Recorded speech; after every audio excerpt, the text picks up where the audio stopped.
recording live at the Crew Dragon spacecraft on top of a SpaceX Falcon 9 rocket that will launch the Crew 6 crew to the International Space Station in a little more than 3 hours. Welcome to the Kennedy Space Center in Florida for live coverage of NASA and SpaceX's launch of Crew 6, now streaming in 4K.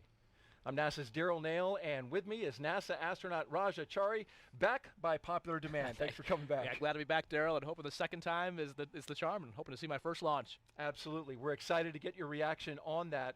In addition to Raja's analysis, we have live updates from Mission Control in Houston and live interviews from our VIP location here at Kennedy. There you see them. Hello, Houston, and hello, Jasmine. And later on, at T-minus 1 hour, we will welcome in SpaceX live from Hawthorne, California. But let's begin quickly with a recap of the first launch attempt early Sunday morning. The day started here with the crew signing the mission patch inside crew quarters at the Neil Armstrong Operations and Checkout Building. They went through the entire process of suit up and transport to the pad, where they ingressed into the Dragon capsule. The countdown moved along smoothly until reduced flow in an engine ignition fluid line was detected by the launch team. The launch was scrubbed with less than 3 minutes in the count. The astronauts remained in the capsule until the rocket was completely detanked. A disappointing moment for the astronauts, certainly, Raja. Yeah, I mean, I think they're obviously like an instantaneous, instant of a little bit of disappointment, but obviously the right, safe thing to do, and the team all knows that, and so they're ready to do it again today, and have learned from all that, and some great lessons learned. And now we want to focus on the front doors of the astronaut crew quarters, where those astronauts are ready to walk out. We saw them briefly in the window, and they are ready to go, just momentarily. Be doing it for a second time. Yep, and we see the stickers around the outside, so they got a chance when they came back from the scrub to smack their Crew 6 sticker on the way in, so some extra luck for tonight. Absolutely. And we're going to try and give them some more good luck along the way. We'll have more about that later in the show.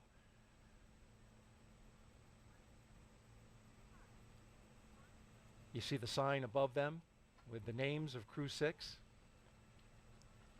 Yep, and one of the reasons we didn't show some earlier suit up tonight was because it's their second. And here they come.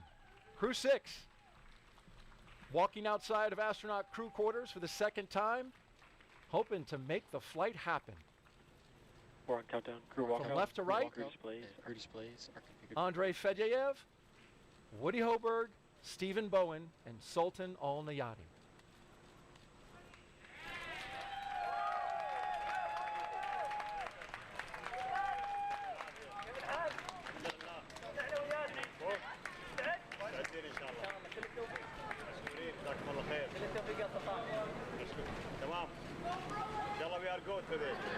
Getting some high fives there.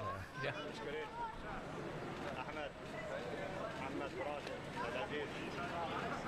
So you can see in the background there the SpaceX personnel getting ready to take them out in their Teslas. They're pre-positioning their cooling packs in the vehicles.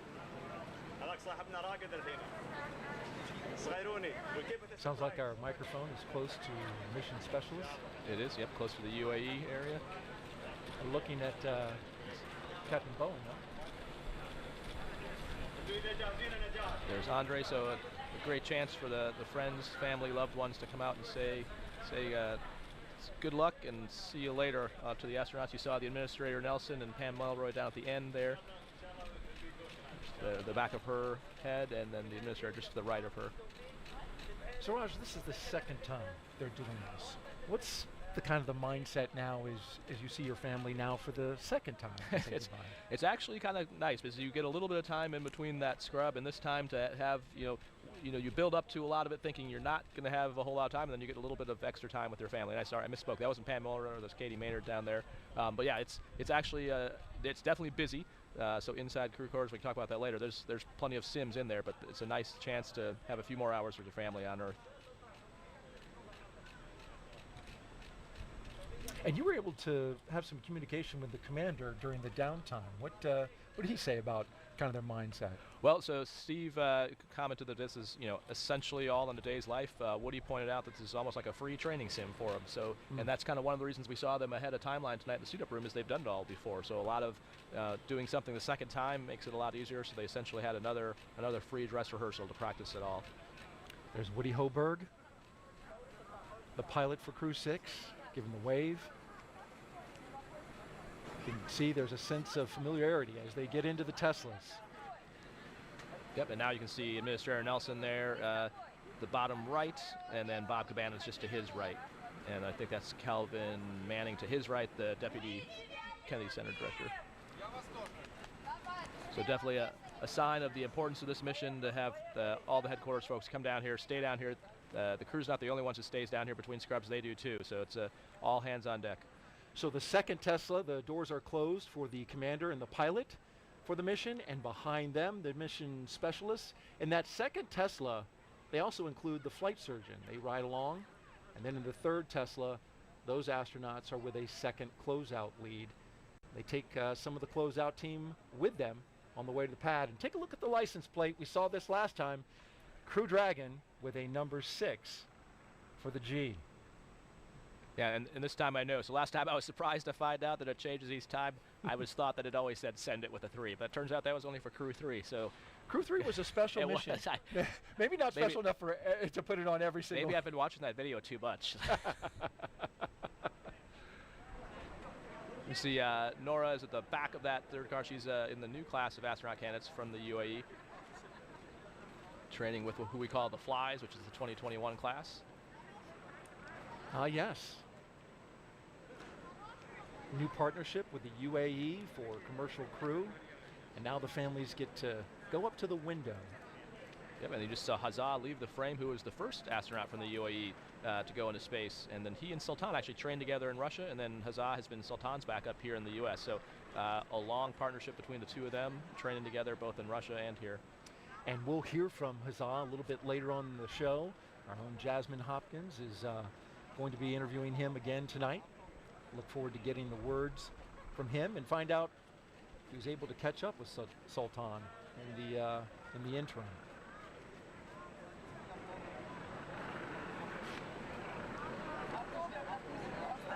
So the final chance here, so when they get in the Teslas there, they actually hook them up to cooling boxes. So I mentioned before, you saw the SpaceX people kind of going behind the scenes. They get those positioned in the Teslas, so that's why there's some more time, and they use every second they can to talk to the families, which is why they have the windows down, still chatting with them, while the flight docs connect their suit umbilicals to those cooling boxes. That essentially just pumps cool air into the suit, because in the warm, humid Florida weather, it can get somewhat sweaty in there if you don't have some cool air flowing through it. Right, especially in the tight space. Exactly.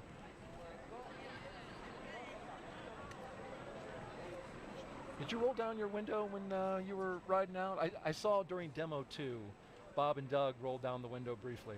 We did initially, but I put them up once we got going. And here we go with the crew departing the Neil Armstrong Operations and Checkout Building. This begins the 20-minute drive with a full security escort across NASA's Kennedy Space Center to Launch Pad 39A. And they're firing up the playlists right now, Raj, as you know. In that first car, if you want to look up these songs and get the vibe of what they're listening to, well, Stephen and Woody are listening to Traveling Band by Creedence Clearwater Revival, May We All by Florida Georgia Line and Tim McGraw, The Space Traveler's Lullaby by Kamasi, he's an American jazz saxophonist, Sing Me to Sleep by Alan Walker, Spaceman by Harry Nilsson, and then in the second car, they got quite a playlist as well. Yes. What did you listen to? So this is it was a collaboration. So Tom and I were in the first car, and then Kayla and Matthias had a mix of U.S. and German songs. So it's like you said, it's kind of the emotional setup for the ride. I think the other benefit of Scrub, is we had the benefit of having multiple trips out there, is that the person who's your DJ has the chance to actually zero in the songs. And so Melissa, who was our chief trainer at SpaceX, actually took the time while we were in quarantine to mix together like a 2021 version of a mixtape, so that we could just play it on the iPod they had in there and time it so that exactly as we were pulling up, we were finished with the list. Yeah, exactly. So we had a mix of everything from Blue Light Orchestra to some Guns N' Roses. Yeah, a little bit of some huge acts. It was a pretty good mix. Actually, Tom and I think Kayla and Matthias, in the travel back and forth to SpaceX and back and forth to different training locations, that's how we sort of sussed out what's on that playlist. I'm sure they did the same for tonight.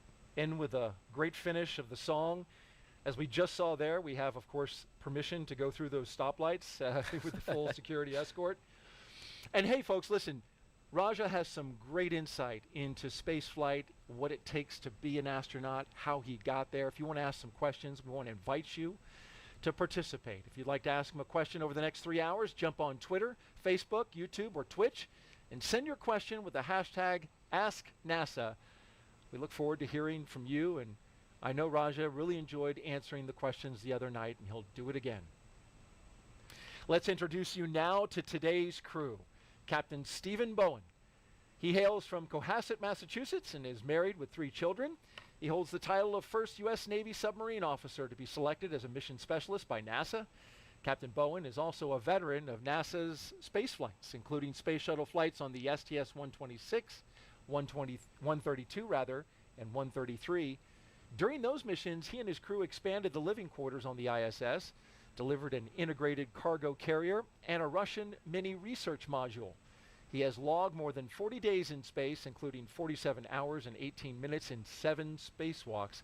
He's the wily old veteran, and today he's the commander of Crew 6, a position you know well. I do, yeah, and it's a great position for him to be in. Like you mentioned, he's got some serious experience and street cred, and much like Tom Marshburn on my flight, trusted to mentor and lead 3 rookies going up there, and so I know he's well up to the task and enjoying going on this trip. Sitting next to Stephen is pilot Warren Woody Hoburg. The 37-year-old is from Pittsburgh, Pennsylvania. He studied aeronautics and astronautics from MIT before getting a doctorate in electrical engineering and computer science from the University of California, Berkeley. During grad school, Hoburg worked as an EMT with the Yosemite Search and Rescue. Crew 6 will be Hoburg's first flight since NASA selected him to be an astronaut in 2017. He is also a commercial pilot with instrument, single-engine, and multi-engine ratings. As pilot for Crew 6, he will be responsible for spacecraft systems and performance. Aboard the station, he will serve as an Expedition 68 and 69 flight engineer. And his most important role is to continue the presence of turtles on the space station. So what he also commonly referred to as the smartest turtle, but also the most humble one. You wouldn't know that talking to him. Any of the things on his countdown, advanced team is complete, ready for crew arrival. You just heard the core call for countdown, timing for the crew arrival. But yeah, all those things, what he's done by themselves would be amazing, let alone in combination. In the role of mission specialist is astronaut Sultan Al Neyadi. He was chosen by the Mohammed bin Rashid Space Center of the United Arab Emirates to be part of Expedition 68-69. The father of 5 spent most of his life in Al Ain and Abu Dhabi, but in 2020 traded that in for astronaut training in Houston at NASA's Johnson Space Center. This will be his first trip to space. You're familiar with flying with a bunch of rookies. Yeah, exactly. And can't understate how important this is. The first UAE astronaut going up on a U.S. commercial vehicle to the U.S. segment of the station. This is amazing. The fruit, coming to fruition of a long partnership and a lot of work to get us here. We saw a shot of the vehicle assembly building dead ahead, and they'll get up, make that right-hand turn, and go right by it. Talking about the mission specialists, it's also the first trip to space for the second mission specialist, Roscosmos cosmonaut Andreï Fediaïev. Andrei was selected as a cosmonaut back in 2012. He will be working to monitor the spacecraft during the dynamic launch and re-entry phases of flight. And once on board station, he will be a flight engineer for Expeditions 68 and 69. Yeah, and great to have Andre on board. I flew out here and back with Christina Cook for the first launch attempt, and she knows him and just has just an amazingly big heart, and it's going to be a joy to work with on the space station. Missed getting into space on his 42nd birthday the other day, but I'm sure he'll take a belated birthday present in the form of a launch tonight. I'm sure they had some extra cake back at crew quarters for him afterwards.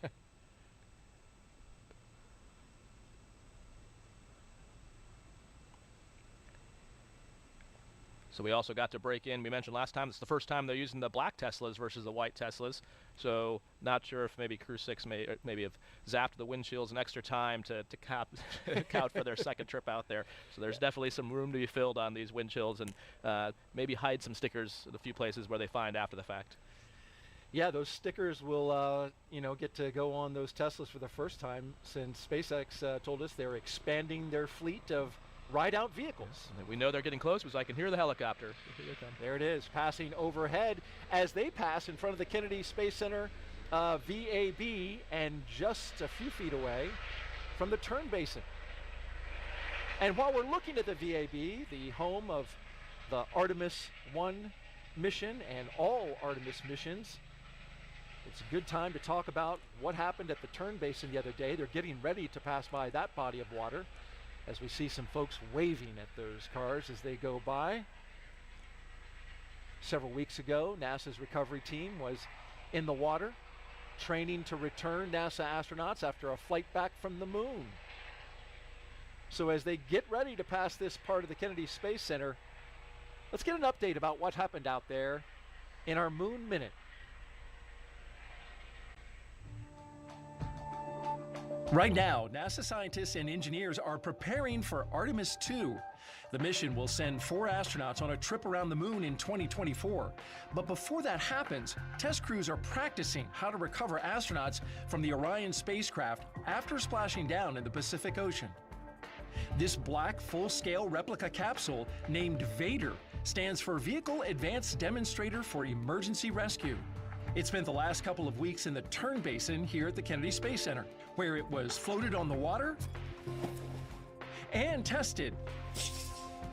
Crews practiced opening the hatch and installing an inflatable porch, an important piece of equipment to make sure astronauts can be recovered safely.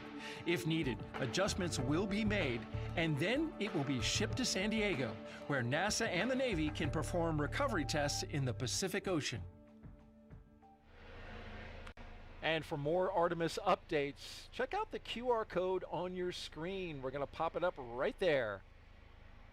Just scan that with your smartphone, and you'll get updates from our official blog, blogs.nasa.gov/Artemis. We're always updating it with frequent updates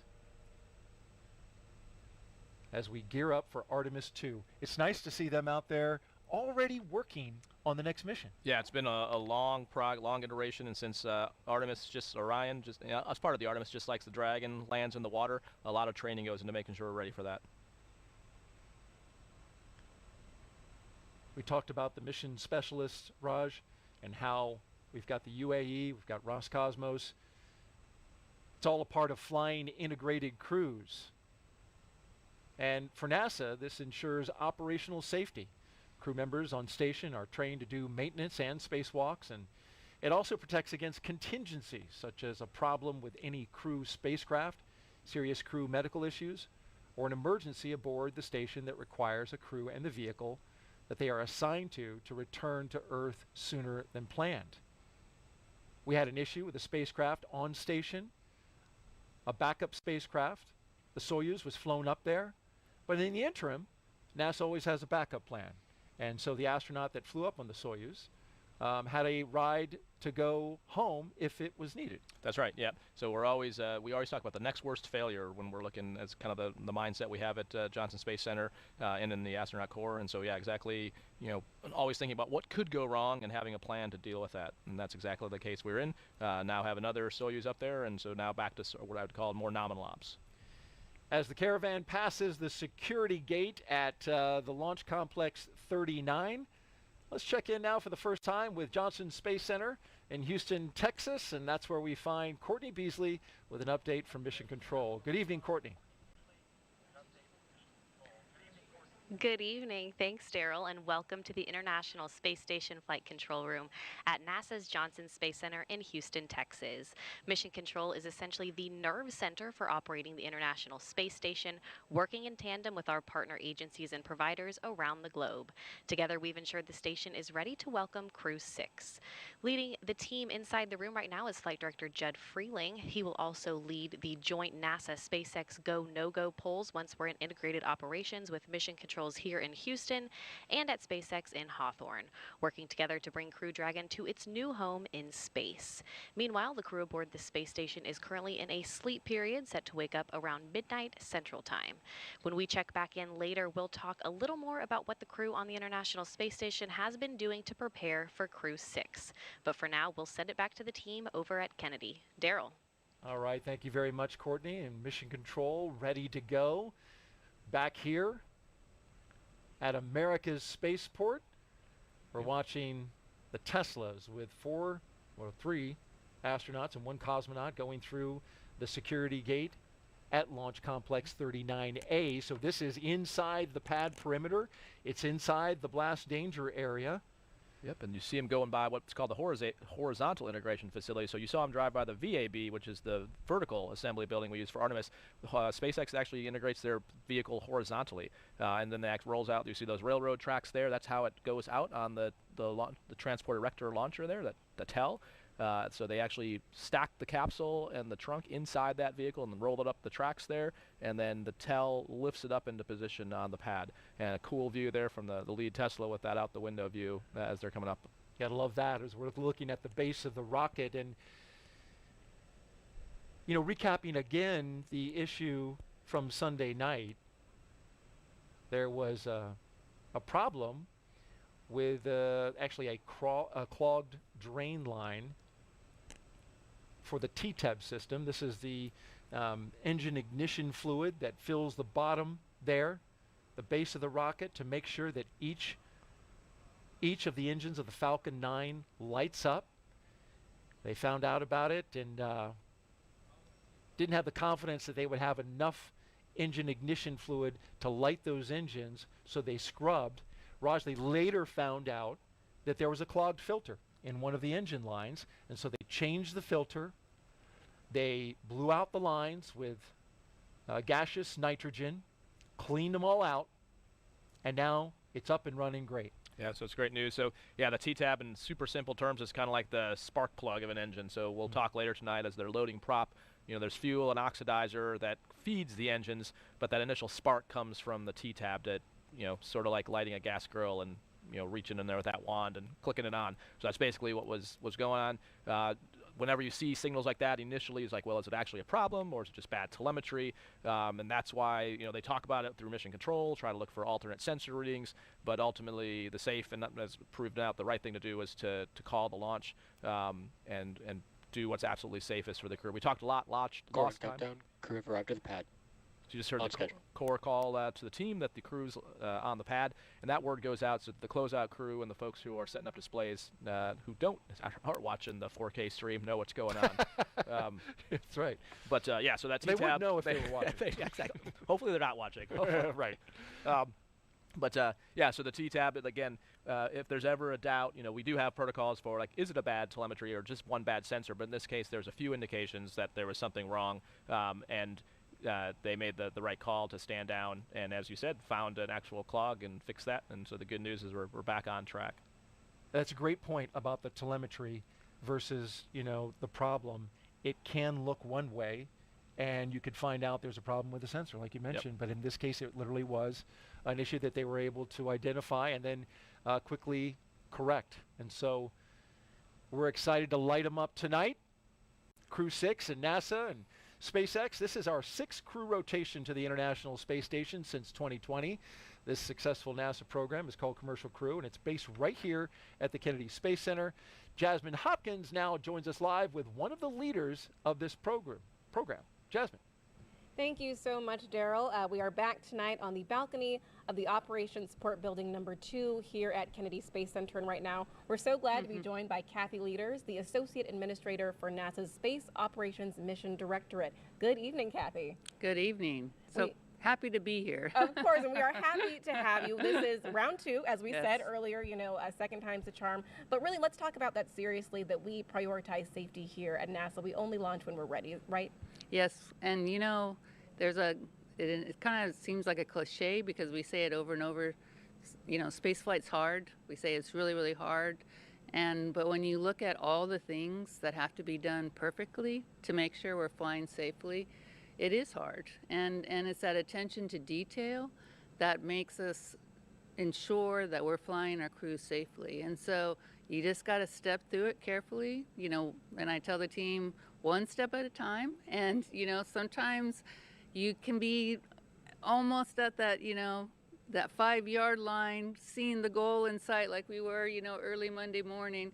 And you can have a clogged filter, and you just got to stop and say, okay, we're not ready to go fly today, and we're going to stop, take our time, get ready to go, and reset up again. And but it is really, I'm very proud of the team, because the way they worked through that problem and the way they said, hey, we aren't ready right now to be able to say we're safe, and so we're going to stop and make sure we've got this all figured out and then come back and fly again.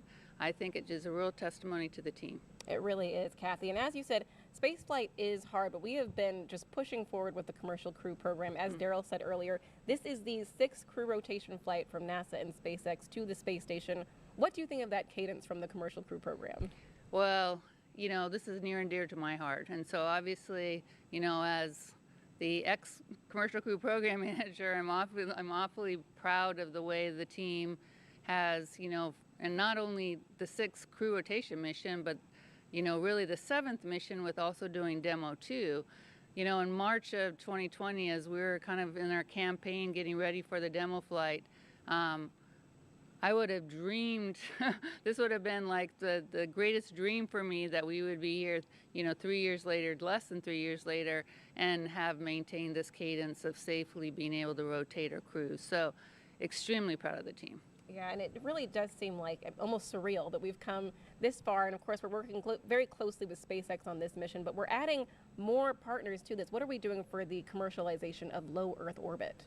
Well, this next, you know, 4 or 5 months is just going to be incredible for the International Space Station. I mean, it's a really busy port for a lot of vehicles coming up. So obviously we've got, you know, Crew 6 coming up, but then we've got another SpaceX cargo mission also coming up in the March timeframe, and that's paving the way for our Boeing first crewed flight test vehicle that will be coming up in end of April. And then we have Axiom 2, our 2nd private astronaut mission, and following that, 2 more cargo vehicles in the next 4 or 5 months. So there's no rest for the wicked, and these people must be very wicked, because they're not getting a break, or not much of a break in here. But honestly, this is what we dreamed that the space station program would be doing at this stage. You know, we dreamed that we'd be having cargo vehicles and crew vehicles, because this is when we get to maximize the use and the science that's created on the International Space Station. Right, we really are living the dream. It's a dream to be at NASA at this time. And we've been at this for a very long time, actually. The space station is going into its 22nd year. What do you think of America's continuous presence on the space station? Well, we always talk about not only staying on the space station, but not giving up our presence in low Earth orbit. And so, you know, not only are we preparing for the next 8 to 10 years with the space station, but we're also preparing for our continued presence in low Earth orbit with our commercial LEO destinations. And so we have a lot of work that we have planned to do on the space station, but we also have a lot of work that we need to continue to do on our commercial LEO destinations to get us ready to buy down the human risks that we have for our exploration missions. There's really no other place except for LEO to really be buying down those crew risks, and we need to have those risks bought down for us to really be able to do another long duration flight like a mission to Mars will be. Exactly. We're just looking forward to the moon, forward onto Mars. Kathy, thank you so much for being here tonight. Oh, thank you. Of course. Daryl, back to you. Thank you, Jasmine, and great words from Kathy Leaders there. If you're just joining us, well, you're watching live coverage of NASA's and SpaceX's mission known as Crew 6. Good evening and welcome to Kennedy Space Center in Florida. I'm Daryl Nail, along with a recent flyer on a SpaceX Dragon, and that is Crew 3 Commander Rajachari. Thanks. Appreciate you being here. Thanks, Daryl. Happy to be back and to get another chance to hopefully get the Crew 6 off the ground. We're getting to see right now that them showing up to take a look at the rocket. We talked about last time, the reason they have to crane back like that is the way that the suit constrains you, and it's built to be pressurized, but when it's not pressurized, then it kind of pushes down on your head and neck just a little bit. So taking one more look at the rocket before they head into the elevator, and I did hear from Woody that they did in fact change the labels on the button pad inside that. So it does actually say space on the top button and Earth on the bottom button. The elevator buttons inside, yes. If folks, you haven't seen that meme floating around, there's a picture that shows all the buttons inside this elevator, and they're marked out by the foot level. The top used to be the 255-foot level, but apparently it now says it's space. Been modified to say space, which is appropriate. The 39 complex is historic. We've been using it since the early days of the space age, and continuing to upgrade even the labels. How cool was that to reach over and press space? That's awesome to be able to hit the destination that you're going to. Yeah. This is the view at the top of the elevator, so they pop out here and then they walk up a floor. You can see there's the graded floors, or if in the event of an emergency egress, they douse this whole thing with a whole bunch of water so you don't have to get slippery. So that's why they're graded floors, so the water can actually flow through.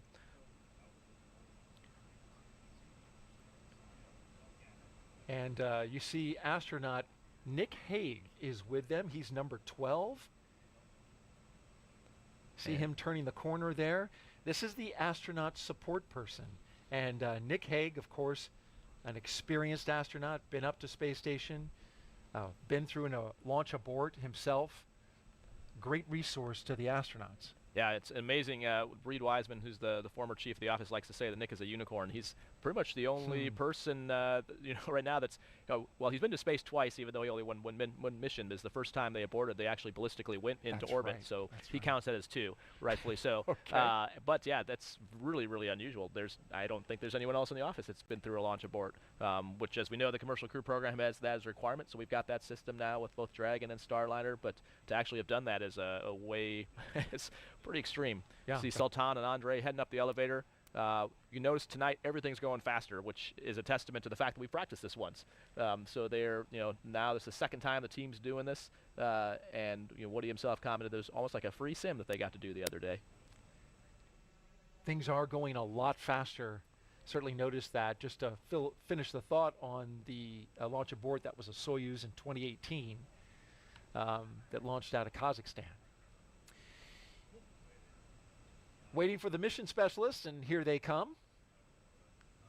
So they'll head up the stairs as well. You saw Woody and Steve were just starting to make their phone calls. We talked the last time that one of the other jobs. So Nick Hague, as the astronaut support person, one of the things they're doing is like items like glasses, watches, things like that that have to be carried that they don't have room for in their pockets. He's kind of handling that logistics. He's also the one who dials the numbers, which is not a trivial task, calling on a government phone to the UAE or to Russia. I can attest to so that. you got to figure out, the country codes. Do I dial +9 or +9+1? But Yeah.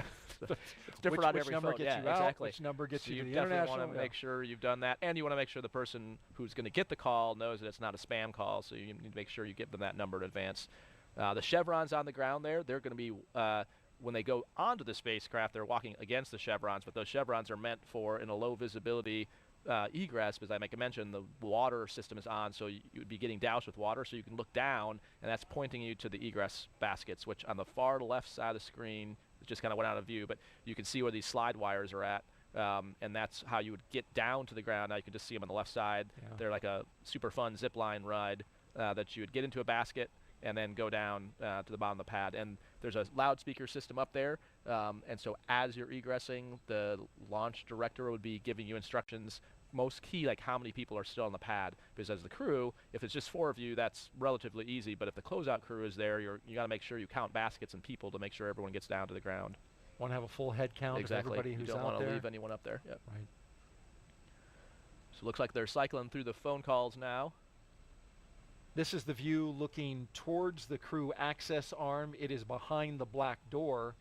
So when they wrap up their call there, they'll be headed through the door, and we'll get ready to see our first 2 astronauts make their way from the launch tower across the crew access arm and begin to ingress to the Dragon spacecraft. And besides the fact they've done this twice, the other reason things go a little quicker is all the little traditions are kind of already done. So they've already signed the patch in crew quarters. They'll have already signed the meatball here. So some of those things that take a little bit of time that are baked into the timeline don't have to be redone. So you can see Woody and Steve just starting to head out on the crew access arm now. And there they are, coming through the crew access arm. The commander and pilot, Stephen and Woody, making their way inside Dragon. Big thumbs up and a wave from the crew. They're hoping today is the day. Core on countdown. Crew are in the white room. You see Arthur is the core at SpaceX, so they keep the shifts the same. So again, we kind of talked a little bit about last time, but the importance of all the sims leading up to this are the same voices. So they'll, through the slip and through the scrub retiming, all the shifts at SpaceX and at Houston actually all stayed on the same timeline, so they could be all the same people. That's Arthur Berrialt, the crew operations resource engineer with SpaceX. That's his voice coming over. You can see the ninjas helping get their, those are the shoe protectors, the boot guards coming off. Yep. So it protects for two things. FOD in the capsule is one thing, but the other thing is there's slots in the bottom of those heels, and that's what actually, when you see them get in, you'll see them put their foot up and then down, almost like putting on a ski boot type thing, where it locks in, and that's what keeps your feet restrained under the launch loads and re-entry loads, which is why you'll also see them sometimes, if not during before they are in the launch escape system, you'll see them lock them in, but that also protects the channel from any nicks or dings on the bottom side of that. All right, we've got a question that's coming in from social media as the astronauts crawl in. Started. Arthur calling the ingress has started, which we can see on our screen.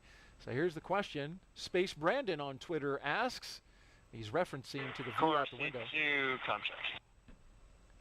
What is it like to take in this view? Loud and clear, seat 2, how me? And C2 has you loud and clear as well.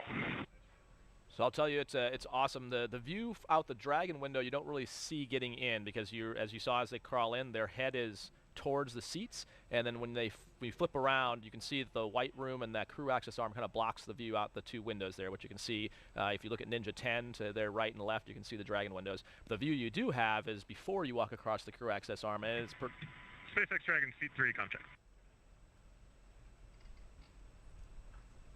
Wait for Arthur. Loud and clear, seat 3, how me? Good evening, Arthur. I have you the same. Yeah, so the view from where... Good evening, Woody and Steve. Good to hear from you.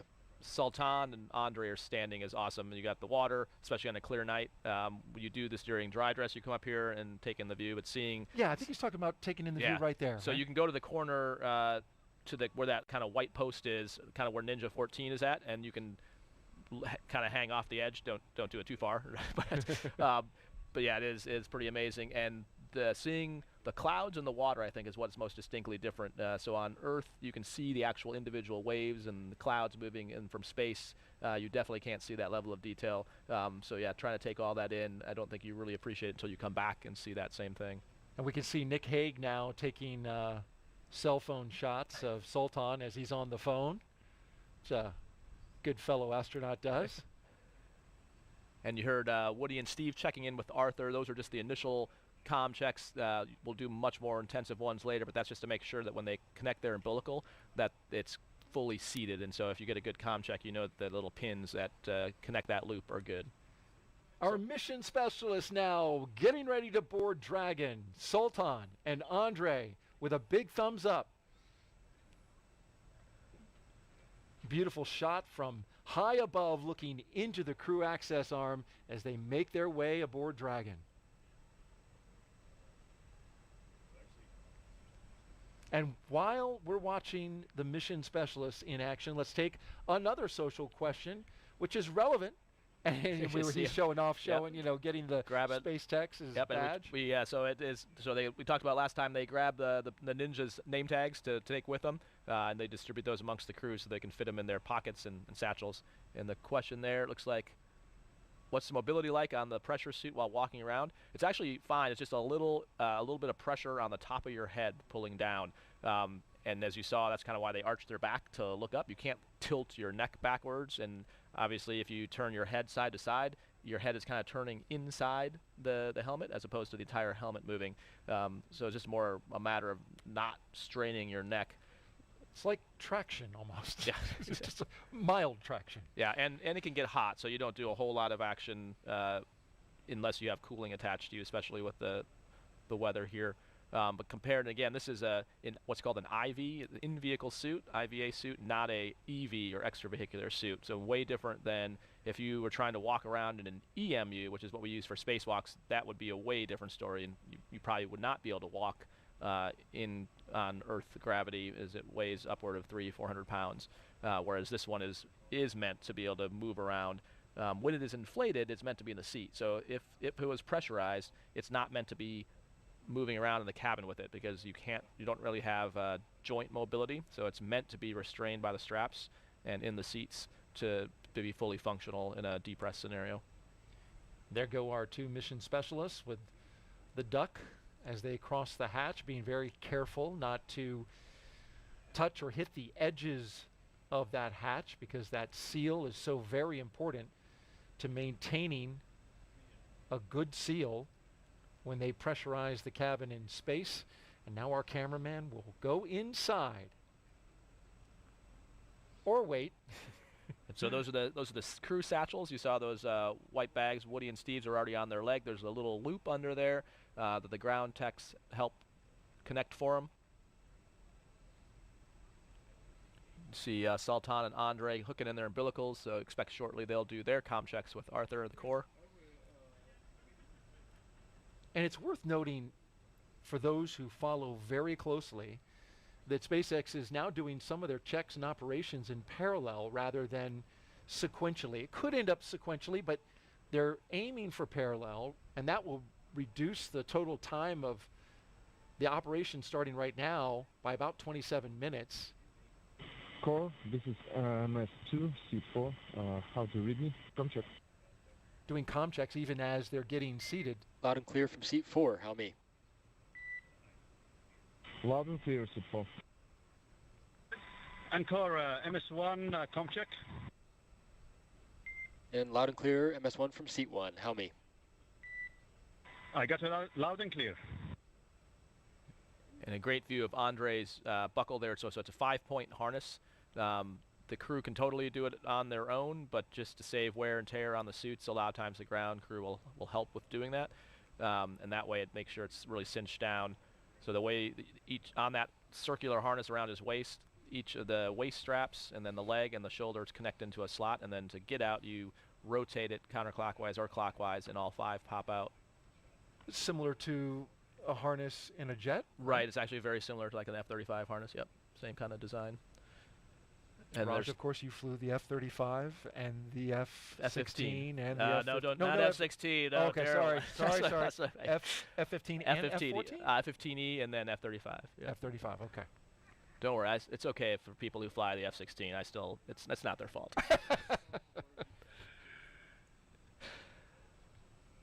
Well, the F-35 certainly the tip of the spear when it comes to the Air Force, and you were involved in that program for a while. I was, yep. I think the only job I would have left that job for was this job. So. And we're glad you're here. Had an incredibly successful Crew 3 mission you were the commander of, and you had some great astronauts along with you. Yeah, so flew with Tom Marshburn was our pilot. He had been on a shuttle on a Soyuz, so just a great asset to have some wide breadth. Caleb Barron, a classmate of mine, also submariner. Yeah, fellow turtle, submariner. Yes. And so following in Steve's footsteps, and then Matthias Maurer from ESA, the German astronaut, his first space flight as well. And just awesome to get to work with all of them. It was, it was a time of our life up there, honestly. And for those who wonder about what you mean when you talk about the turtles, it's the class of turtles, right? When you graduated into being an astronaut. Right, so a bale of turtles is the technical term. A bale of bale turtles. A herd of turtles, if you will. Yeah, so the tradition in the astronaut office is the previous class names the incoming class. So we were named the turtles by the 2013 class somewhat as a derogatory yes, term? it was, I think slightly derogatory. It meant to be slow, but we took it as quite the compliment. So when the vice president announced our class in 2017, he made the analogy that when he grew up, if you saw a turtle on a fence post, you knew it didn't get there by itself. So we take it as a definite nod to all the people that got us here. Because the reality is, whether it's family, friends, the trainers at the different centers, we are just the doers, the eyes and the ears for the mission control, the flight controllers, the scientists, and our families to do the work. So yeah, we definitely did not get here by ourselves, and so we love the turtle term, and proud to be sending Woody up there to continue the. Kathy mentioned a continuous U.S. presence in space. Since for 22 years we've had a continuous turtle presence in space since 2021. Which is, of course, worth mentioning. Yeah, exactly. The more important stat. And I'd also heard that, poignantly, turtles was fitting because when you graduated, it was Hurricane Harvey. That's right. Yeah, when we showed up, put actually, a lot of water down in the Houston area. That was also a big part of it. Yep. You can see they're doing zipper checks right now. So there's there's 3 main zippers, one that goes from one leg to the other, and then one on each arm. And on each of those, there's an inner bladder layer, which is the actual pressure garment, and then the outer layer is the restraint layer. And then down on the boots, they actually have a boot zipper on top of that. But in each case, on the 3 main zippers, there's a white tooth that they're looking for, and you get a 2-person check. So the person that does it looks for it, and then someone else visually verifies that white tooth is visible, which guarantees that the pressure garment is sealed. Get that good seal, critical safety component for these suits. Got another social question, Raja, and this one is about one of your fellow astronauts. At Ian Benecken asks, do you miss your German space brother, Astro Matthias, and did he teach you something in German during your 6 months in space? Oh yeah, we definitely miss Matthias. One of the weird things when you come back is you spend your work day together and your downtime together for 6 months, and then when we came back, you take a Gulfstream back to JSC or to Ellington and then JSC, and then he gets whisked away. So after seeing him for 6 months, all of a sudden he's gone. So it was almost like having someone in your family ripped out of the house. We definitely miss Matthias, and it's good whenever he gets back to visit us. In terms of learning German, I think he had his birthday up there, so we definitely learned that. And honestly, I forgot. Happy birthday. When something's really cold, it gets dense, so you can get more of it in there. So that's why it's important. Every drop of gas matters when you're trying to get to orbit. You want as much margin. John was talking before about why we build the timelines we do, and so, we always hope everything goes nominally, but we train for all kinds of contingencies. And so we've been talking about launch escapes, but the next phase is rendezvousing with the space station, and so we protect for a problem with either the station or the capsule and having to back away and come back again in 24 hours. And so all that requires prop and gas, and the further and higher the F9 can get the Dragon, the more options we have. So that's why they chill the gas. You heard calls earlier about the cryohelium, and like they talked about it out at Hawthorne. That means that we have enough gas to pressurize the tanks, and then next you'll start hearing probably in about another minute. They'll start talking about stage 2 fuel being loaded, and so you'll hear calls. You'll hear them talk about stage 2 and stage 1. It's a 2-stage rocket, so there's fuel and oxidizer for both the stages. The first stage, like they described, having the 9 engines, and the second stage having 1, but both of those have separate tanks for the fuel and oxidizer, and you'll hear them calling those out. Because again, the crew probably can't as much hear it like the same way they hear the Super Draco valves, but you can hear sort of some creaking and some noises. Definitely some vibrations. So getting a call before that happens just kind of reassures them that sound is expected and gives them a reference point on the time that they're following. We're about 37 seconds away from completing stage 2 RP1 load. In the meantime, let's tell you about the crew. The commander of Crew 6 is Captain Stephen G. Bowen. He hails from Cohasset, Massachusetts. Married with 3 children, holds the title of first U.S. Navy submarine officer to be selected as a mission specialist by NASA. Captain Bowen is also a veteran of NASA space flights, including the space shuttle flights on STS-126, 132, and 133, the only astronaut to ever go consecutive back-to-back shuttles. Sitting next to Stephen is pilot Warren Woody Hoburg, the 37-year-old from Pittsburgh. He studied aeronautics and astronautics from MIT before getting a doctorate in electrical engineering and a computer science degree from the University of California, Berkeley. During grad school, Hoburg worked as an EMT with the Yosemite Search and Rescue. Crew 6 will be Stage 2, Hoburg's. RP1 load complete. And there's that load complete. Stage 2 is in the books. We'll load it up. And now you can see the venting off of that liquid oxygen. Talking about Hoburg, this flight will be his first flight since NASA selected him to be an astronaut along with Rajachari's class in 2017. Eh ben écoutez, bon réveil à tous ceux qui nous rejoignent et sinon merci à tous ceux qui sont là depuis un petit moment. Allez, ça va être parti, on va activer la caméra et puis bah écoutez, on va attendre les 20 dernières minutes ensemble. Salut Tortue, salut Stéphane, salut Luyère, salut Aigle. Bah, je pense que Aigle est parti se coucher, on verra ça tout à l'heure.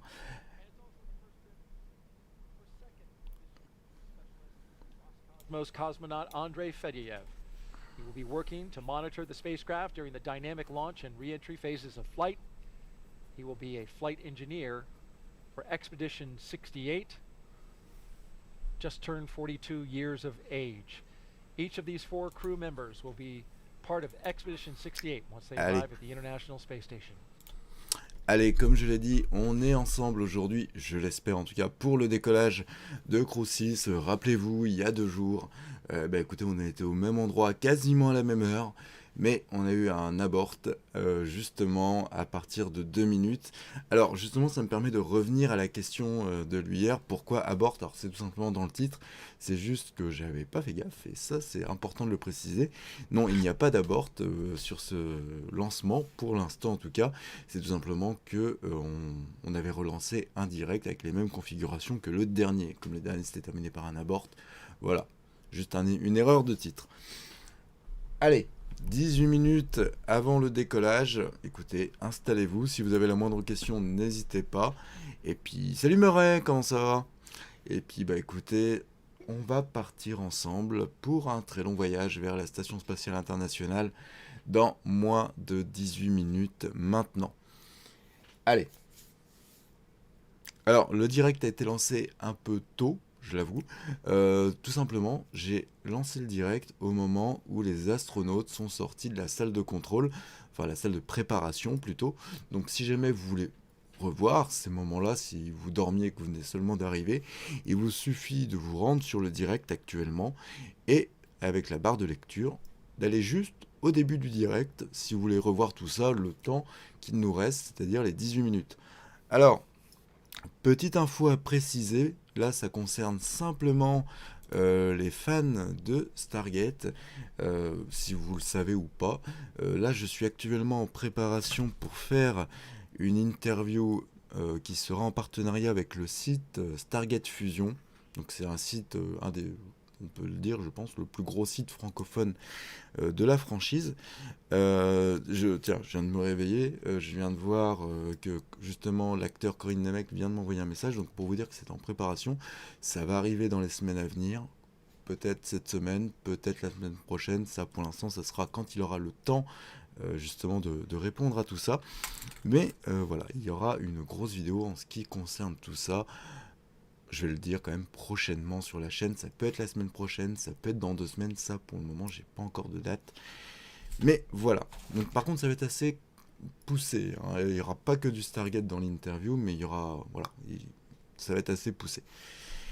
Sur ce, on va revenir à ce qui nous intéresse pour l'instant, nous sommes du coup 16 minutes avant décollage, pas trop fatigué, bah ça va. Comment ça va depuis l'arrivée de la petite? Eh ben écoute, ça va très bien. Là, bon, là je vais pas vous montrer, mais actuellement elle est derrière moi, elle est en train de prendre son biberon. Les nuits sont très courtes, hein. Mais bon, ça on s'en doutait.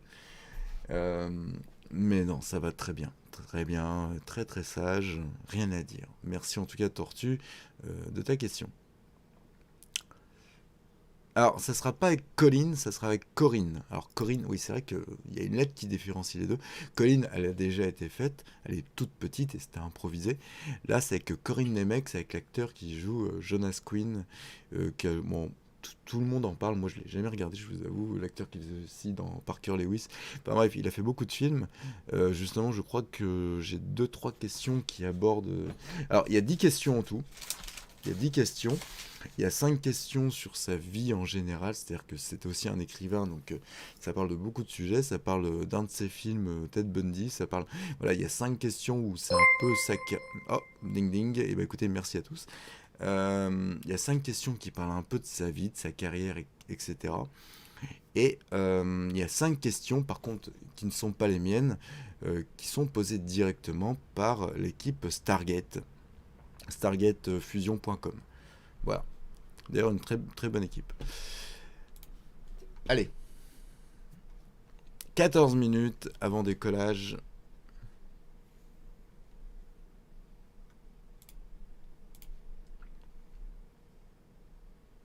Mais oui, voilà. C'est en préparation parce que en plus là, il vient de m'envoyer un message en me demandant comment on devait réaliser l'interview, parce que là, je crois qu'actuellement, je vais pas dire de bêtises. Il y a Tiffany qui est derrière moi, je sais plus. Il est en tournée, alors pas en tournée, il fait les conventions. Alors, il était en France il y a 2-3 semaines. Je ne saurais pas vous dire si là il est en tournée en Europe ou aux États-Unis. Bon, c'est pour ça qu'il a un peu de mal pour l'instant, enfin le temps surtout. Mais voilà, c'est en préparation, ça va arriver.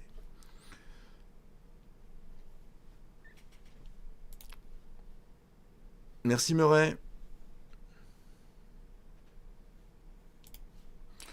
Allez, du coup, décollage maintenant dans 13 minutes. On va mettre la casquette unistellar pour l'occasion.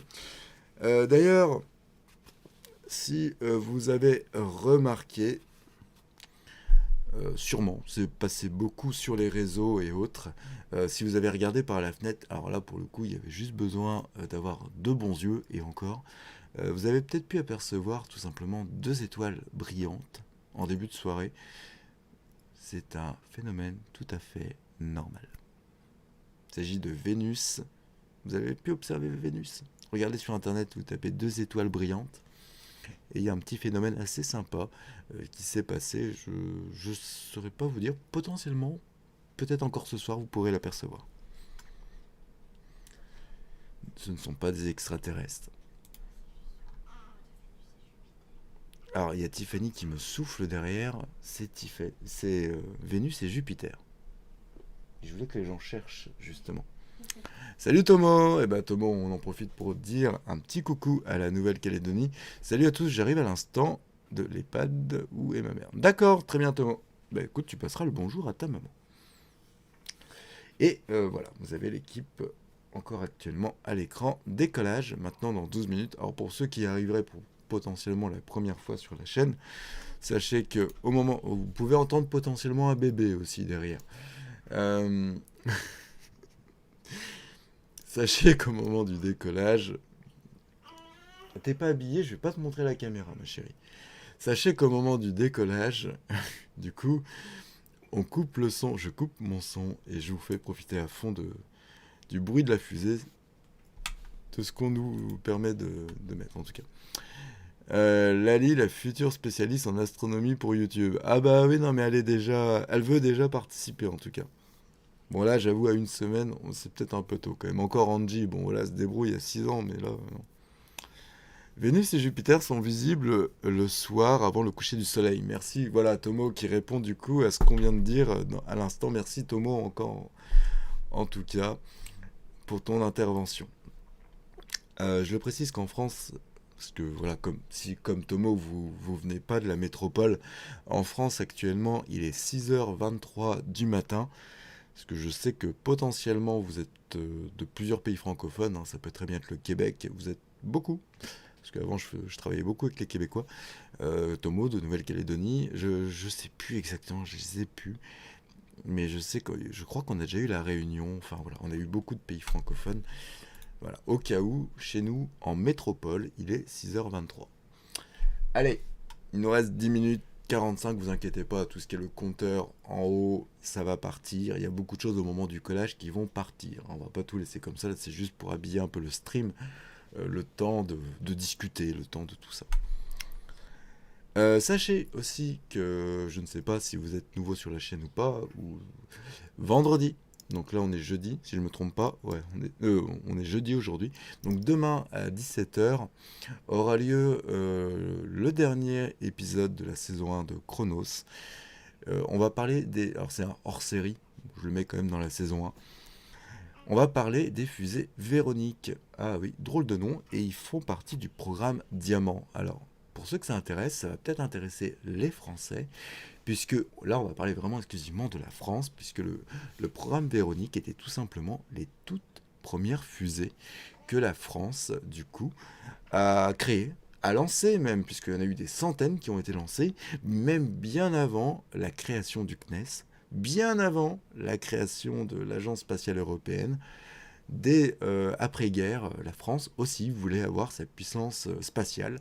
Alors au début, c'était pour avoir des missiles intercontinentaux, hein, pour pouvoir l'envoyer sur des ennemis. Mais on s'est rapidement dirigé vers des lanceurs, non pour faire la guerre, mais plus pour la technologie. Donc voilà, ça sera l'épisode de vendredi. C'est un long épisode comparé à ceux d'habitude. Il dure plus de 4 minutes. Bon, ça se regarde facilement, hein. Voilà, je dis ça parce que la plupart des épisodes que je crée comme ça durent à peu près 2-3 minutes. Voilà, donc ça sera les fusées Véronique, donc le programme Diamant lancé par le général de Gaulle à partir de 1958. Parce qu'on a eu les Véroniques, puis après, ça évolue avec le temps. On parlera notamment, si vous êtes en Guyane, je pense... à tous les Guyanais également qui nous regardent. On parlera un petit peu de la création justement de la base de Kourou. Ça sera en fin de vidéo.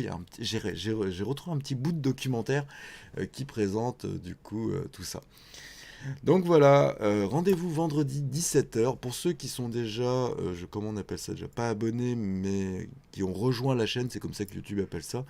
Les abonnés entre guillemets premium, j'aime pas dire ça, mais voilà, vous avez déjà accès à la vidéo qui est réservée pour vous pour l'instant, voilà, 24 heures à l'avance. Vous avez juste à descendre en bas de la chaîne, je crois que c'est dans la playlist Chronos, et vous avez déjà l'épisode. C'était au temps où Colomb-Béchard au Sahara il y avait longtemps. Ouais, je ne serais pas regardé dans le ciel. Oh bah, Tortue, tu peux pas les manquer. Si on reparle de Vénus et Jupiter, c'est vraiment, t'as une grosse étoile et une petite étoile juste à côté. Tu peux pas les manquer, c'est droit devant toi, c'est direction la Lune.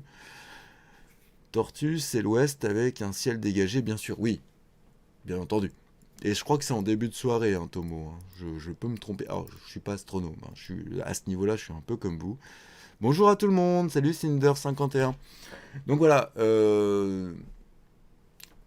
comment dire ça, vendredi 17h, le dernier épisode de la saison 1, puisque la saison 2 va être assez costaud. On va partir avec 1961. Qu'est-ce que c'est 1961? C'est le vol d'Alan Shepard, c'est le vol de Yuri Gagarin, et il y aura beaucoup de hors-série. Il y en aura déjà 2 gros. Alors là, quand je vous dis 2 gros, on partira pas sur des épisodes de 4 minutes, on partira sur des épisodes, je pense, entre 8 et 10 minutes, puisqu'il y aura un hors-série consacré entièrement à Yuri Gagarin que j'ai écrit il y a très longtemps, et un autre qui sera consacré à Valentina Tereshkova, qui était, tout simplement, excusez-moi du peu, la première femme, et surtout la première femme soviétique à aller dans l'espace, et on est au tout début de la conquête spatiale. Donc voilà, la saison 2 de Chronos va être... On monte d'un cran, hein, de toute façon. Vous devez bien vous douter que plus on va avancer dans les années, plus on va monter d'un cran. Et là, on va avoir quand même dans cette saison Gagarine, on va avoir Tereshkova, on va avoir Alan Shepard, enfin voilà. La saison 2 s'annonce très costaud. J'ai un projet pour faire des porte-clés avec mon logo.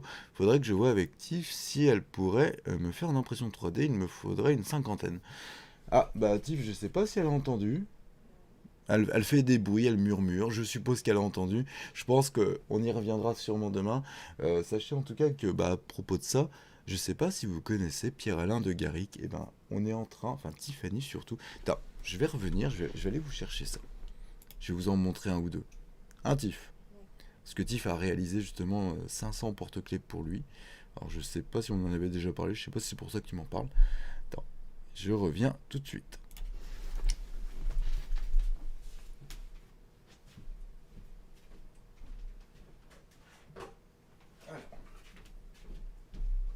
Non, bébé, tu ne passeras pas à la télé. Alors, me revoilà. Hop. Allez, tiens, je vais en montrer vite fait 2-3 à l'écran. Alors, Patch, il a voulu un design un peu particulier, c'est un peu cartoonesque, bon. Hop, je sais pas si vous les verrez bien. Hop. Bon, il y a différentes couleurs, c'est des choses un peu comme ça. Attends. Et voilà. Alors, à quoi ça va lui servir? C'est tout simplement si vous le rencontrez en convention. Je suppose, je sais pas comment il a prévu d'offrir ça à ses...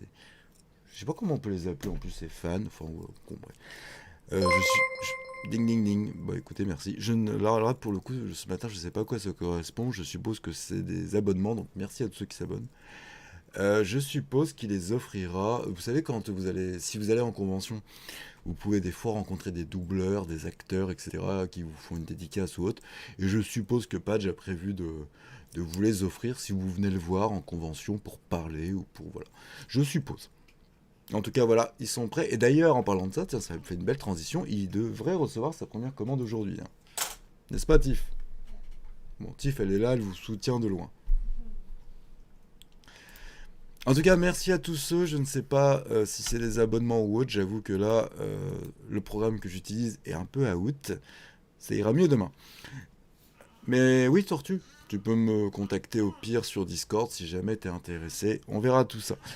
Oui, début de la soirée, si vous avez des jumelles de 50 à 4 satellites de Jupiter sont visibles. Eh ben écoute, merci Tomo pour ces précisions et merci à tous d'être si nombreux. Vous êtes 18 actuellement et c'est plutôt sympa vu l'heure qu'il est. Allez, 3 minutes avant décollage, vous inquiétez pas, je vais mettre le son après à fond et on restera ensemble au moins jusqu'à 20 minutes après le décollage. Voilà. Rebonjour tout le monde, et ben écoutez, Aigle est là.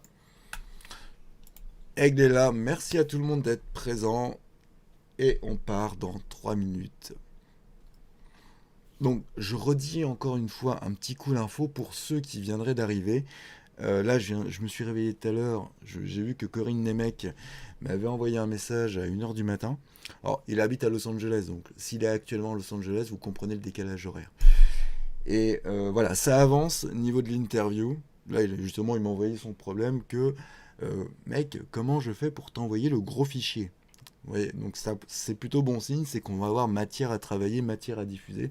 Donc vous inquiétez pas, c'est en bonne voie, ça sera dans les semaines à venir.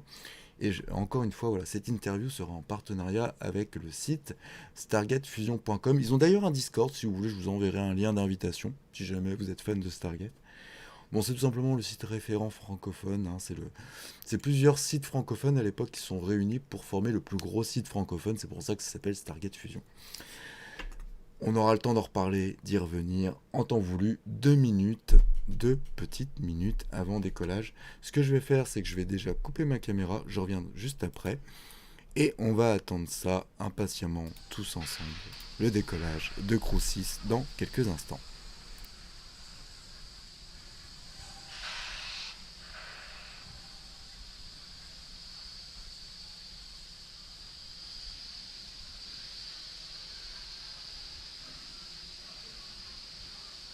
Stage 2, lock flow complete. Dragon is an auto idle. You heard those calls. The Falcon 9 fully fueled with RP-1, rocket fuel, as well as the liquid oxygen. That call of the Dragon is an auto idle. There's going to be a series of calls. Gas started. Expect rising. There's the gas closeout, purging the lines of the fuel that have supplied the Falcon 9. With RP-1 and liquid oxygen. We'll also wait for a call of the arming of the flight termination system. The Dragon flight computers are configured for launch. Flight termination system will allow Falcon 9 to talk to Dragon on the ride uphill. Terminate the flight, issuing an abort. Startup. Dragon is in countdown. T-minus 1 minute and counting. Dragon is in... C'est parti. Attention, nous allons partir pour le décollage dans très peu de temps. Je vais en profiter d'ailleurs pour retirer les chronos. Hop, on va dégager un petit peu tout.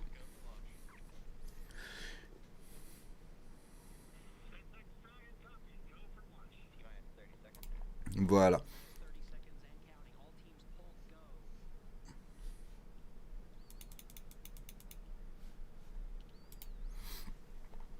Allez, j'augmente le son à fond. Bon décollage à tous. Ready for an on-time launch for the T-minus instantaneous 10, run. 9, Si vous n'êtes pas encore 8, devant votre écran, 7, c'est le 6, moment. 5, Décollage 4, de Crew 6 vers la station spatiale 1. internationale. Engines full power. And liftoff of Crew 6. Go Dragon, go Falcon. Now launching on Endeavour's fourth flight to the International Space Station. Vehicles pitching downrange, 1.7 million pounds of thrust provided by the 9 Merlin 1D engines on the first stage. Hearing good calls, stage 1 propulsion is nominal.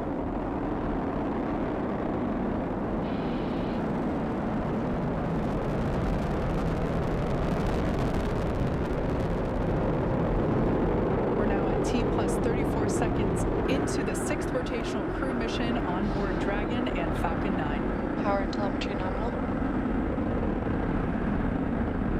Stage 1 throttle down. So there we heard the call out indicating that the first stage engines will begin to throttle down in preparation for max Q.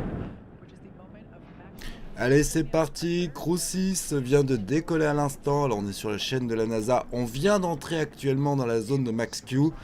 Allez, on va bientôt assister à la séparation du premier étage qui interviendra dans très peu de temps. En tout cas, merci à tous d'être présents. Salut Florence qui vient également de nous rejoindre. Merci à tout le monde d'être autant présent.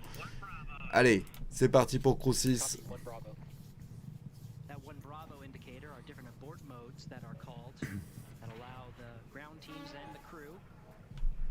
Si j'ai une tête un peu... Je viens de me réveiller comme vous. Et en tout cas, c'est parti. Vous inquiétez pas, on fera l'amarrage ensemble. Il n'est pas encore programmé sur la chaîne. On le fera ensemble, quoi qu'il arrive. Sachez que d'ailleurs, vous allez me retrouver un petit peu plus à plein temps, puisque, bon, comme je l'ai mis sur les réseaux, il y a un bébé qui vient d'arriver, donc j'ai décidé de rester un petit peu à la maison. Donc, vous risquez de nous voir un petit peu plus souvent avec Tiffany que les mois passés. Donc voilà, on va reprendre un peu du service et on va être là assez régulièrement. C'est parti. Regardez-moi cette flamme. Allez.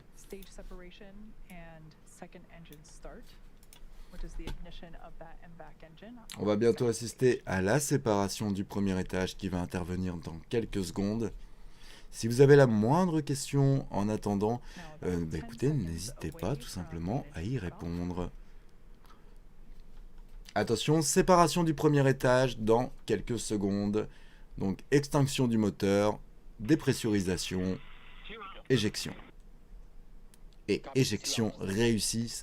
L'équipage de Crew 6 pour l'instant est en très bon chemin vers la station.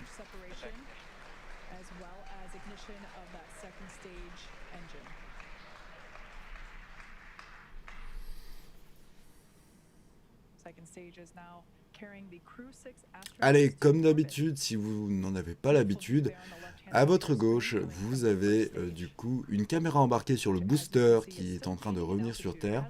Et juste au-dessus de moi, du coup à votre droite, sur votre écran, vous avez la continuité de la fusée en direction de la station spatiale.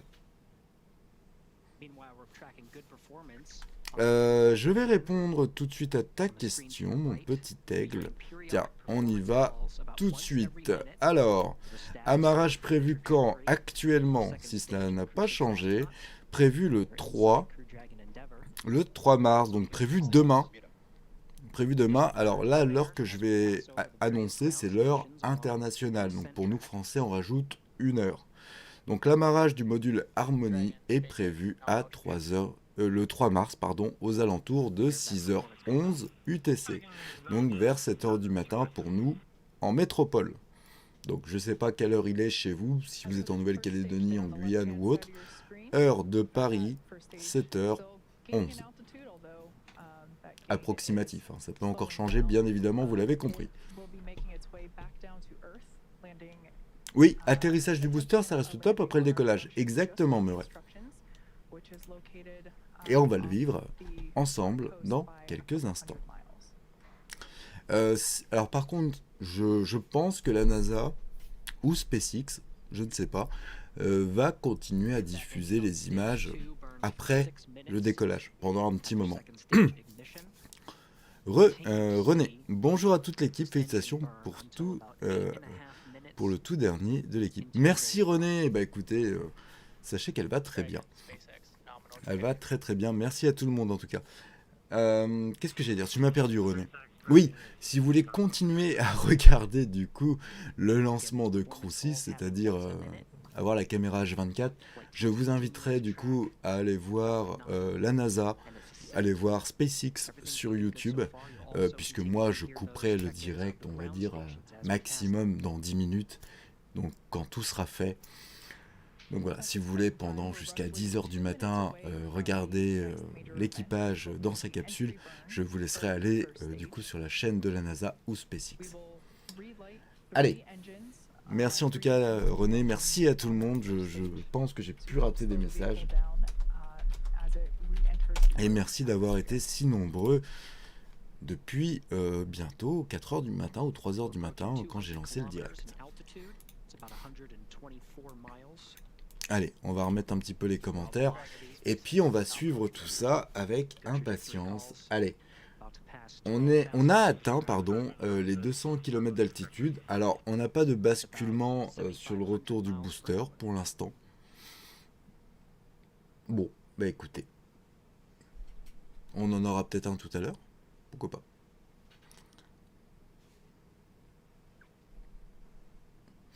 Donc, moi, ce que je peux vous dire, bah non, ça sera demain, le prochain rendez-vous qu'on aura... Ce soir, pardon, excusez-moi.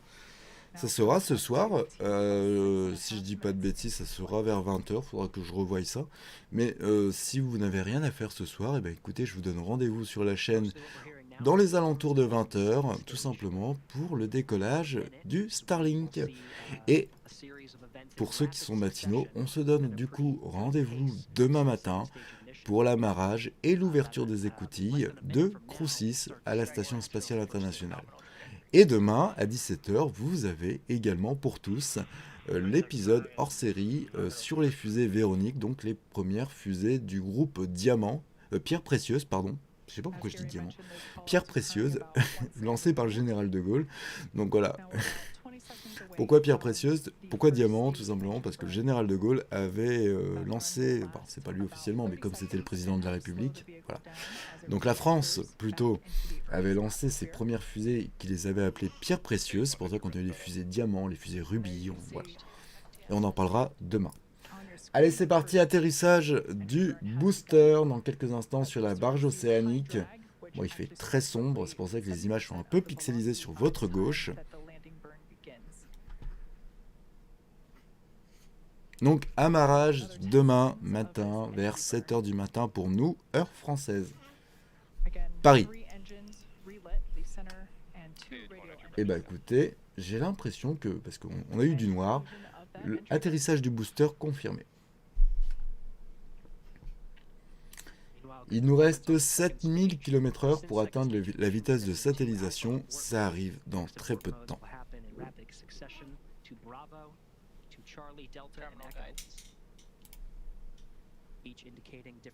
En tout cas, merci à tous car vous avez été plus de 200. Et ben écoutez, plus de 200 à partir de 3h du matin. Vous avez été très courageux. Hop. Je vais vérifier également les horaires. Mais normalement ça n'a pas dû changer. On doit avoir un décollage tout à l'heure. Ouais. Ben, merci à tout le monde, en tout cas à tous ceux qui se sont abonnés ces dernières heures. Alors, je vérifie pour ce soir. Donc, ce soir, nous avons toujours bien un décollage. Donc, décollage prévu. Ah non, le booster, pardon, excusez-moi, n'a pas encore atterri. Je me suis trompé tout à l'heure, il va atterrir maintenant. Décollage prévu à 19h52, donc on sera en direct à partir de 19h45 ce soir. Allez, on vit ensemble l'atterrissage du booster sur la barge océanique. C'est parti.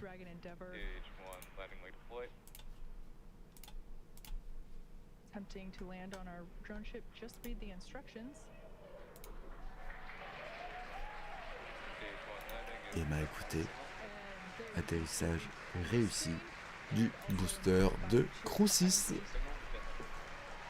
Et on vient d'atteindre la vitesse de satellisation de 27 009 km/h pour une altitude de 198 km. Et ben on peut dire que c'est encore une fois un lancement réussi par la compagnie d'Elon Musk, Crew 6 qui va bien. Alors, on a un gros plan du coup sur le booster.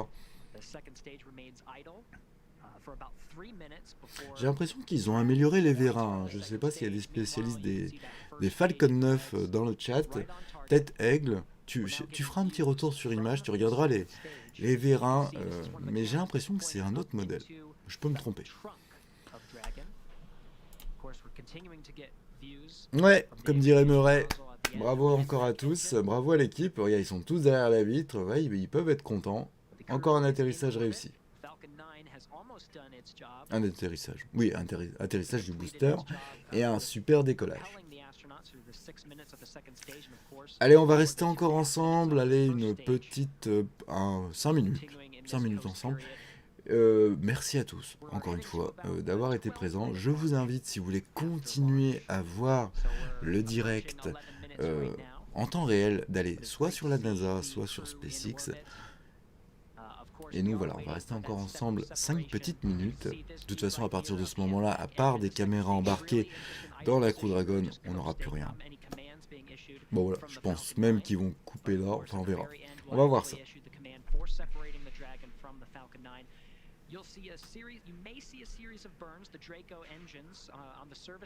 Allez, les petites dernières images.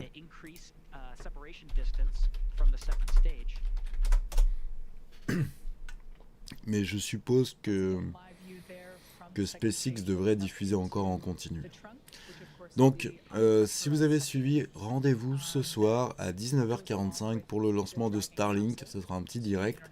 Et sinon, rendez-vous demain matin, dans les alentours de 7h du matin, du coup, pour l'amarrage de Crew 6. Allez, on va suivre ensemble les derniers instants. Et puis, on ira tous se reposer. Et on se donne rendez-vous, du coup, ce soir. Allez, et c'est sur ces dernières images qu'on va vivre le séparateur. Regardez-moi. Ça, c'est pas mal à regarder en tout cas. Et c'est sur ces dernières images, du coup, qu'on va se laisser un peu décalé sur la cible booster lors de l'atterrissage. C'est vrai, Cinder, c'est vrai. Mais pour info, quand je dis que c'est un atterrissage réussi, c'est que j'ai déjà vu, il y a pas 2 ans, mais bientôt, du coup, un booster atterrir à côté, qui a fait plouf. C'était les premiers atterrissages, c'était assez rigolo quand même sur le coup à voir, parce que je me souviens, j'en parle un petit peu des fois. On voyait des espèces de mouettes sur la barge océanique, et puis on voyait que ça s'éclairait, on se dit mais elles vont se faire cramer la tête. Et en fait non, c'est qu'elles ont très bien compris que le booster avait atterri quelques mètres à côté, enfin quelques mètres. Je crois que c'était quelques centaines de mètres. Bon bah écoutez, merci à tous. Sur ce, je vais lancer le générique et je vous donne rendez-vous du coup ce soir à partir de 19h30, 19h45 pour le décollage de Starlink. Voilà. Merci à tous d'avoir été présents. Allez, j'ai pas envie de vous quitter, mais bon, voilà. On va pas lancer du contenu pour rien. On se quitte avec le cockpit de la Crew Dragon. Rendez-vous ce soir, 19h30. Encore merci à tous d'avoir suivi. Et puis, à tout de suite. Salut.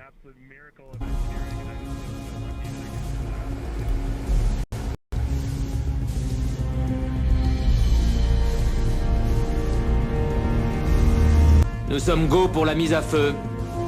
H-10, 9, 8, 7, 6. Départ séquence mise à feu.